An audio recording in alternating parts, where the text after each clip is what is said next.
ఇక్కడ ఏం చేస్తుందంటే సమస్తము అప్పటికి సమాప్తమైనది యేసు ఎరిగి లేఖనము నెరవేరినట్లు. ఇంకా బ్రదర్ చెప్పిన 4వ మాటలో లేఖనాలు ప్రవచనాలు నెరవేరినట్లుగా ఇవన్నీ కూడా జరిగాయి అనే విషయాన్ని మనకి తెలియజేయబడతా. అయితే ఇక్కడ ప్రభువారు దప్పిక కొడుతూ ఉన్నారు. అయితే ఇది ఎలాంటి దప్పిక అని మనం చూసినట్లయితే ఇక్కడ ఆత్మల యొక్క దాహముగా మనము ఇది తెలుసుకోవచ్చు. అంటే ఈ దప్పిక దానిలో ప్రభుత్వం లేకపోతే మనకి ఈరోజు రక్షణ అనేది లేదు. ఆ యొక్క దాహం ఏంటంటే మనం తాగుతున్న ఈ నీరు ద్వారా కానీ మజ్జిగ ద్వారా కానీ తీర్చబడిన దాహము కాదు. అయితే ఇది ఎలాంటి దాహం? ఆత్మల దాహముగా ఉంది. కానీ మనం కనుక లేఖనాలు చూసినట్లయితే మామూలు దాహము ఎవరెవరికి తీర్చబడాలి, ఆత్మల దాహం ఏమిటి అనేది ఈ 2 నేను వివరిస్తారు. ఇక్కడ మనం చూసినట్లయితే ఆదికాండంలో 16వ అధ్యాయంలో మనం అక్కడ హాగర్ని చూస్తూ ఉంటాము. 18, 13, 14 వచనాలతో మనం చూసినట్లయితే 16వ అధ్యాయము అక్కడ అబ్రహాముకి సారా భార్యగా ఉంటుంది. కానీ పిల్లలు లేకపోవడం వల్ల హాగరు దాసిగా వస్తుంది. దాసిగా ఉండడం వల్ల ఆవిడ గర్భం ధరిస్తుంది. ఆ తర్వాత ఈవిడ కోపం వచ్చి వెళ్ళగొడతా ఉంది. అరణ్యంలో ఇక్కడ ఒక నీటి బుగ్గ హాగరు కొరకు ఏర్పాటు చేయబడింది. చూచుచున్నా దేవుడము నీవే అని చెప్తూ లహర్లోయి అనే విషయాన్ని ఆవిడ చేస్తుంటే అది మామూలు యొక్క దాహము. అదేంటంటే మామూలు దాహం. అలాగే కనుక మనం న్యాయాధిపతుల గ్రంథం చూసినట్లయితే అక్కడ 16వ అధ్యాయము సంసోను గారికి ఒక దాహం తీర్చబడతా ఉంది. తీద్దాం ఒకసారి. న్యాయాధిపతుల గ్రంథము 16వ అధ్యాయము అక్కడ చూసినట్లయితే సంసోను ఏం చేస్తాడు? గాడిద ఎముకతో చాలా మందిని చంపుతా ఉన్నాడు. గాడిద ఒక గొప్ప మొత్తం చాలా మందిని చంపేస్తాడు. చంపేసిన తర్వాత ఏం జరుగుతుందంటే అక్కడ 18వ వచనం నుంచి మనం చూసినట్టు అప్పుడు అతడు మిమ్మల్ని దప్పిక కొన్నదున యెహోవాకు మొర్రపెట్టి నీవు నీ సేవకుని చేతుల్లో ఈ గొప్ప రక్షణ దయచేసిన తరువాత నేను ఇప్పుడు దప్పి చేతని చచ్చి సున్నతి పొందని వారి చేతిలో నుండి పడవలేనా అని వేడుకొనగా దేవుడు ఏం చేస్తాడు? వెంటనే తాపన అక్కడ లేనిలో ఉన్న ఒక గోతిని చీల్చి నీళ్ళని బయలుదేరి చేశాడు. అక్కడ మనం చూసినట్లయితే అక్కడ పిలిచిన వారి యుడా అనే విషయం చూస్తారంటే ఈ మామూలు దాహము తీరుస్తా దప్పిక తీరుస్తా ఉంది. ఎండాకాలంలో ఉన్న మామూలు దప్పిక తీర్చే దాహముగా ఉంది. అది కనుక మనం చూసినట్లయితే ఇక్కడ ప్రభు వారి దాహం అది కాదు, కానీ ఆత్మదాహమే ఉంది. యోహాను సువార్తలోకి వెళదాము. 7వ అధ్యాయంలో అక్కడ స్త్రీ కనపడతా ఉంది మనకి. ఆ స్త్రీ ఏం చేస్తూ ఉంది అంటే మనకు తెలుసు, సుఖారామంలో మనకు బాగా సుపరిచితమైన వాక్య భాగము. అక్కడ వస్తుంది, 5 భర్తలు చెప్తుంది, కాదని ప్రభువు వారు చెప్తారు. అవన్నీ కూడా మనందరికీ తెలిసిన విషయాలే. అయితే ప్రభు వారు మాట చెప్తారు. 13:7-4 అందుకు యేసు ఈ నీళ్లు త్రాగు ప్రతి వాడు మరలా దప్పికొని ముందు ఒక ఫస్ట్ క్లాస్ తాగేది 1వ టెస్ట్లో మనకు మధ్యలో వాటర్ బాటిల్ మర్చిపోయింది. వాడ ఆఫీస్ వెళ్తుందా ఈలోపు మళ్ళీ వాటర్ తెచ్చుకొని ఒక క్లాస్కి వెళ్ళింది. మళ్ళీ 2 గంటలు ఇంకా మజ్జిగ తాగాను. అయినా ఇంకా కూడా ఎండ ప్రభావం ఇంకా దాపుగా వేస్తూనే ఉంది. కానీ ప్రభు వారు ఇక్కడ ఏం మాట్లాడుతున్నారంటే అందుకు యేసు ఈ నీళ్లు త్రాగు ప్రతివాడును మరలా దప్పికగొనును. నేనిచ్చు నీళ్లు త్రాగు వాడు ఎవడును దప్పికగొనడు. నేను వానికిచ్చు నీళ్లు నిత్య జీవమునకై వానిలో ఊరేడి నీటి బుగ్గగా ఉండునని ఆమెతో చెప్పెను. ఎందుకంటే నేను ఒక చిన్న సాక్ష్యం కూడా చెప్తాను. ఎందుకంటే హిందూ బ్యాక్గ్రౌండ్ రక్షించబడ్డాం. ఈ ధర్మంలోనే మేము రక్షించబడ్డాం. తాతముత్తాతలు కేసుకుంటూ తెలియదు. 1993వ సంవత్సరంలో మేము రక్షించబడ్డాం. నేను ఆదివారం పూట అందరూ క్రీడాకులు చేస్తూ ఉండేవాళ్ళం. సోమవారం నాడు శివుడి పూజ, మంగళవారం ఆంజనేయుడి భక్తులు, బుధవారం అయ్యప్ప భక్తులు, గురువారం శ్రీడి భక్తులు, శుక్రవారం సంతోషి మాత, శనివారం వెంకటరాడు భక్తులు. ఎప్పుడు మా దప్పిక తీరలేదు. నిజం, రియల్. నీ రియల్గా అనుభవించిన దప్పిక నాకు తీరలేదు. ఎన్నో మొక్కలు, ఎన్నో ఒడంబడులు చేసుకున్నాం, తీరలేదు. కానీ ప్రభు ఎప్పుడైతే సొంత రక్షకుడిగా అంగీకరించిన నా హృదయంలో ఆ రోజు నుంచి మాకు ఆత్మీయ దప్పిక తీరింది. అది యథార్థము. అది నేను మామూలుగా అంటే ఇది ప్రభువారు ఇచ్చిన తలంపు. నాకు తెలియదు, నేను అసలు 4th మాటకి సిద్ధపడ్డా.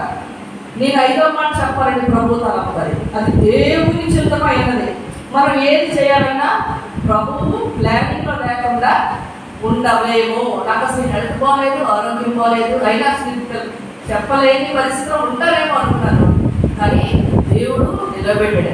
అయితే ఈ ఆత్మీయ దప్పిక లేఖనాలు నెరవేర్పడినట్లుగా ఏ విధంగా తీర్చబడుతుందో ఒకసారి చూద్దాము. 69వ కీర్తనలో వెళదాము. 21వ వచనం చూద్దాం. 69 కీర్తనలో ఎవరిని తీసినట్లయితే చదివి సహాయం చేయగలరు. కీర్తనలు 69, 21.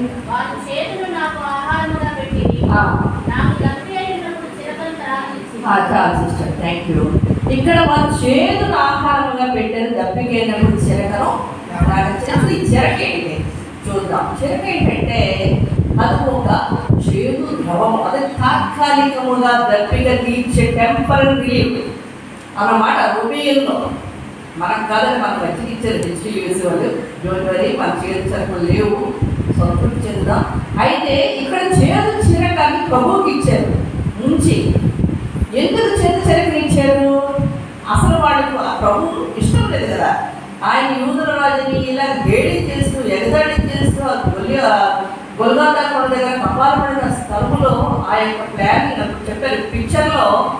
అక్కడ చేదు చేతుల నుంచి దప్పికున్నప్పుడు ఇచ్చాడు. ఎగతాడి చేస్తా ఇప్పుడు ప్రభువుని ఎగతాడి చేస్తా ఉన్నారు.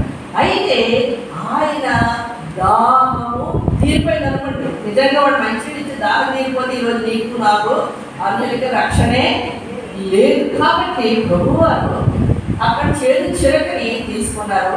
కానీ లేఖనము నెరవేరబడినట్లుగా ఆయన దప్పిక గురించున్నారనే విషయాన్ని అక్కడ మాట్లాడడం జరిగింది. హెబ్రీ పత్రిక ఒకసారి గీతం 2వ అధ్యాయము 16 నుంచి 18 వచనాలు చూద్దాం.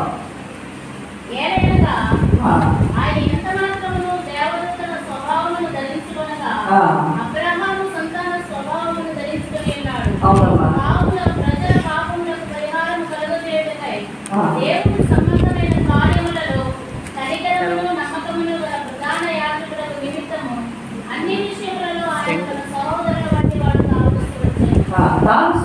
శోధింపబడి శ్రమ పొందిన కనుక శోధింపబడి వారికి సహాయం చేయగలవాడై ఉన్నాడు. ఇప్పుడు ఆయన తెలుసు, ఆయనకి దప్పిక ఎందుకు ఉన్నాడంటే ఆయన రక్త మాంసాలు కలిగి ఉన్నాడు. ఆయన ఎంత మాత్రమో దైవ మార్పుడు. ప్రభువుకున్న ఇంకొక నేమ్ ఏంటంటే ఆయన దైవ మానవుడు. కాబట్టి ఆయన ఏం చేస్తూ ఉన్నాడు? ఏ మాత్రము దేవదూతల స్వభావము ధరించుకొనగా అబ్రహాము సంతాన స్వభావాన్ని ధరించుకొని ప్రజల పాపములను పరిహారం కలిగించేటిగా దేవుని సంబంధమైన కార్యములను కనికరమును నమ్మకములు గల ప్రధాన యాజకుడైనటువంటి విషయంలో సహోదరుడిగా ఉంటూ ఉన్నాడు. శ్రమను పొందాడు, శోధించబడ్డాడు, శోధించబడే వారికి సహాయము చేయగలవాడై ఉన్నాడు. ఇక్కడ ఆత్మ దాహము ఎలా తీరుతా ఉంది? దానికి ఒక చిన్న స్టోరీ ప్రభు మన బుక్లో రాయించాడు. మాకు ఏది రుజువులు లేకుండా లేదు. లూకా సువార్త 16 ఒక చిన్న స్టోరీ ఉంది. మనందరికీ తెలిసిన స్టోరీయే, అయితే ఇక్కడ చెప్పుకోవాల్సిన అవసరం ఉంది. ధనవంతుడు ఒకడు ఉండేను. అతడు ఉదాహరణకు సంగమనార వస్త్రము ధరించుకొని ప్రతిదినము బహుగా సుఖపడుచు ఉండేను. ధనవంతుడు రాజు స్టోరీ మనందరికీ తెలుసు. ఏంటి ఆ స్టోరీ అంటే, ధనవంతుడు ఎప్పుడు సుఖపడుతూ హ్యాపీగా ఉండేవాడు. లైఫ్లో ఏసీలో పడుకుంటేవాడు కదా, ఫుడ్ మంచి ఫుడ్ తిని ఉంటాడు. నేను ఏరోప్లేన్లో వెళ్ళి ఉంటాడు. ఆ రోజుల్లో మనకు తెలియదు, ఏరోప్లేన్ లేకపోతే షిప్పుల్లో వెళ్ళి ఉంటాడు. అప్పుడే రాజు ఏం చేస్తున్నాడంటే చాలా పేదరికంలో ఉంటా ఉన్నాడు. ఇక్కడ ధనవంతుడు ధనం కలిగి ఉన్నాడు, కానీ ఆత్మలో పేదరికంగా ఉన్నాడు. ఈ పేద లాజరు ఆత్మలో ధనవంతుడిగా ఉన్నాడు. అదే ఈ స్టోరీ. వాడు పురుగులతో నిండిన వాడే ధనవంతుడు ఇంట్లో వాకిట పడి ఉంది, బల్ల మీద పడి రొట్టె ముక్కలతో ఆకలి తీర్చుకుంటా ఉన్నాడు. అంతేకాదు ముక్కలు వచ్చి పురుగులు నాకుతూ ఉన్నాడు. ఆ సీన్ అయిపోయింది, చనిపోయారు. ఇద్దరు కూడా చనిపోయారు. అయితే ఇక్కడ చనిపోయిన తర్వాత స్టోరీ, ఇదే మనకి ఇంపార్టెంట్. ఇక్కడ లైఫ్లో లోకంలో ఉన్న స్టోరీ కాదు, కానీ పరలోకములో మనందరూ చాలా మంది అంటూ ఉంటారు పరలోకం ఉందా కానీ చాలా మంది డౌట్ వస్తూనే ఉంటుంది. మరి ఎంత నిశ్చయమైనా మనకు ఒక్కొక్కసారి వేరే వెళ్ళిపోతా ఉంటాం, నిజంగా ఉన్నాడు దేవుడు అనిపిస్తుంటారు కదా.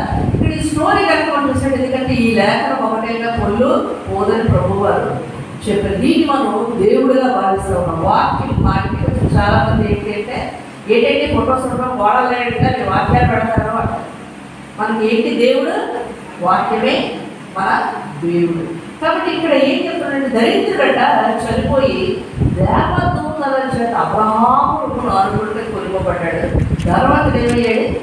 చనిపోయి పాత పెట్టబడ్డాడు. పాతాళంలో బాధపడుచు పనులెత్తి, ఇక్కడ చూడండి, ఇక్కడ దాకా కనపడతా ఉంది. పనులెత్తి దూరం నుండి అబ్రహాము అతని రొమ్మును ఆనుకునే రాజ్యం చదువుతాడు. తండ్రివేళ అబ్రహామా, నా యందు కనికరపడి దాని వేడి మన నీళ్ళలో ముంచి నాలుగు చంద్రానికి ఎవరు పంపాలంట? పంపాలని వేడుకుంటా ఉన్నాడు. అయితే మన తండ్రి కనికర సంపన్నుడు కదా. కానీ ఇక్కడ ఏం జరుగుతూ ఉంది? ఆఫ్టర్ డెత్ జరుగుతూ ఉంది. ఇక్కడ ఆఫ్టర్ డెత్ ఇదంతా కూడా ధనవంతుడు బతికున్నప్పుడు కాదు, బతికుంటే కనికరం వచ్చును, కానీ ఆఫ్టర్ డెత్ జరుగుతూ ఉంది ఇదంతా కూడా. అందువలన ఏం చెప్తారు? నేను ఈ అగ్నిజ్వాలలో యాతన పడుతున్నానని కేకలు వేసుకున్నాను. అందుకు అబ్రహాం ఏమన్నాడు? కుమారుడా, నెమ్మదిగా చెప్తాడు, నీవు నీ జీవిత కాలం నీకు ఇష్టమైన సుఖము అనుభవించింది, అలాగనే నాకు కూడా కష్టం అనుభవించింది జ్ఞాపకం చేస్తుంది. ఇప్పుడైతే ఇక్కడ నెమ్మది పొందుచున్నాడు, నీవు యాతన పడుచావు. ఇంకా ఏం చెప్తున్నాడు? ఇక్కడ నుండి మీ యొక్కకు దాటబోరు వారు దాటిపోతారనుకున్నట్టును మీరు మా దగ్గరికి రాకుంటున్నట్లు తండ్రి అగాధం ఉంచబడ్డదట. మధ్యలో ఎలా ఉంది? మాట్లాడడానికి పరలోకానికి మధ్యలోని అగాధం ఉందంట. ఇది ఇక్కడ స్టోరీ. అయితే ఎప్పుడో చెప్తా ఉన్నట్టు వెంటనే ధనవంతుడికి తెలివి వచ్చింది. నేను పోతాను, నాకు ఒక 5 తమ్ముళ్ళు ఉన్నారు ఆయన అని చెప్పాడు. వాళ్ళకి ఏం చెప్తా ఉన్నాడు? నాకు అలాగైతే నాకు 5 సహోదరులు ఉన్నారు, వారు ఈ వేదనకరక స్థానం రాకుండా వారికి సాక్షిమిచ్చుడికే నా తండ్రి ఇంటికి వారి పాప వాళ్ళని వేడుకొచ్చున్నారు అన్నప్పటికీ ఏం చెప్తుంది? అందుకు అబ్రహాము వారి వద్ద మోషే ప్రవక్తలు ఉన్నారు, అతడు మృదులలో నుండి ఒక్కడు వారి యొక్కకు వెళ్ళి నీళ్ళ వారు మానవసు పొందుదని చెప్పాడు. కానీ అంటే మృదులలో నుండి వెళ్తే మానవసు పొందరు, దెయ్యం అంటారు. పాప తర్వాత తెలియదు. చూడదు అంటే యథార్థం చూస్తున్నాడు. అక్కడ స్క్రీన్ అక్కడ యథార్థం కనబడుతూ ఉంది, కానీ నిజంగా మృదులో చెట్టు బయట మన నాన్న పాపమ్మ కనబడ్డ దొరకబడుతుంది. మరి వెయిట్ చేస్తావా? ఇదే బాబు దెయ్యం కనబడుతున్నాను అదే చెప్పండి. అలా కనబడితేనే బయటపడుతుంది. నిజంగా ఇక్కడ ప్రత్యక్షమయ్యేదనుకోండి పడలేకపోతాం. అయితే ఇక్కడ ఏం చెప్తున్నాడంటే, తండ్రి అబ్రహాం అలా తర్వాత మృదుల్లో ఉన్నప్పుడు అదైపోయింది. మోషే ప్రవక్తలు చెప్పిన మాటలు వారు నిరాన్ని చూడాల, మృదుల్లో నుండి ఒకరు లేచిన వారు నమ్మారు. అంటే ఇక్కడ మోషే ప్రవక్తలు అంటే ఏంటి? మనం అప్పుడు ప్రవక్తలు ఉన్నారు, మోషే ఉన్నారు, ఇప్పుడు మందిరాలు ఉన్నాయి, సేవకులు ఉన్నారు, విశ్వాసులు ఉన్నారు, సువార్తికులు ఉన్నారు. వీళ్ళు చెప్పిన సువార్త ఏమిటది? యేసుక్రీస్తు ప్రభువని నీ హృదయంలో ఒప్పుకొని ఆయన అంగీకరించినట్లయితే రోమాపత్రికలో మనకు చెప్పబడుతుంది. అప్పుడు ఏం జరుగుతుంది? మనకి రక్షణ వస్తుంది. ప్రభు వారికి ఆత్మల పట్ల ఉన్న ఈ దాహము దప్పిగా నశించిపోయిన ఆత్మల కొరకే ఆయన ఎప్పుడూ చేతులు చాపుతూ రక్షణ కొరకు చేతులు చాపుతూనే ఉంటారు. ఈ ప్రపంచ అంతము వరకు కూడా ఆయన దప్పికి కూర్చునే ఉంటారు. కాబట్టి ప్రియ విశ్వాసులారా, సేవకులారా, అందరూ కూడా మనం అందరము చెప్తున్న ఈ సువార్తను రక్షణ లేని వారు రక్షణను స్వీకరించండి. ఇది ఉచితము కాబట్టి దీనికి నో పే. అందువల్లనే చాలా మందికి చులకన. కానీ దీన్ని కనుక స్వీకరించింది అక్కడ ఫస్ట్ నుంచి వాక్యం చెప్తూనే ఉంటారు. ఏమి వాక్యం అలాగే ఉంటుంది, కానీ మనము ఆయన దగ్గరికి వచ్చి అడగాలి, మనం పొందుకోవాలి అంటే బెగ్ చేయాలి. అదే రక్షణ. కాబట్టి ప్రభువు కార్చిన శిలువ రక్తము మనకి ఏం చేస్తుంది? ఫస్ట్ ప్రేమను పంచుతూ ఉంది, రక్షణ ఇస్తూ ఉంది, మరణాన్ని జయించిన జయాన్ని మనకి ఇస్తూ ఉంది. ఆయన పునరుద్ధాన బలముతో మనము ఎదగాలి. కాబట్టి ఈ చిన్న వాక్యాన్ని నాకు ఇచ్చిన మీ అందరికీ కూడా వందనాలు, థ్యాంక్స్. మీరు అందరూ ఓపికగా విన్నారు. మీకు లంచ్ టైం అయినప్పటికీ డబ్బింగ్ కోసం చెప్పాను, గుర్తుంచుకోండి. చిన్న ప్రార్థన చేసుకొని ముగిస్తా ఉన్నాను. మహాపరిషత్తులు ఏంటండి, ప్రేమ కలిగిన వాడవు నాయన, మీరు నశించిపోయిన ఆత్మల పట్ల కలిగిన భారాన్ని బట్టి మీకు వందనాలు ప్రభు. అయా మీకు వందనాలు చెల్లించుకుంటూ ఉన్నాను నాయన. ఈ యొక్క తండ్రి ఆత్మల రక్షణ కొరకు మీరు నా తండ్రి నాయన కాచిన రక్తాన్ని బట్టి, త్యాగాన్ని బట్టి, మీ ప్రాణ క్రయ త్యాగాన్ని బట్టి మీకు వందనాలు చెల్లించుకుంటారు. మీ విలువైన రక్తాన్ని మేము ఆశిస్తూ అయా మీ ప్రేమని రక్షణని పొందుకొని జయ జీవితంలో మాకు అందరి కలుగురించి సహాయం చేసి నడిపించి మహిమ పొందండి. ఇచ్చిన పాట వినపాలను సెలవు ఏ సంపూర్ణ అడుగుకుని రామ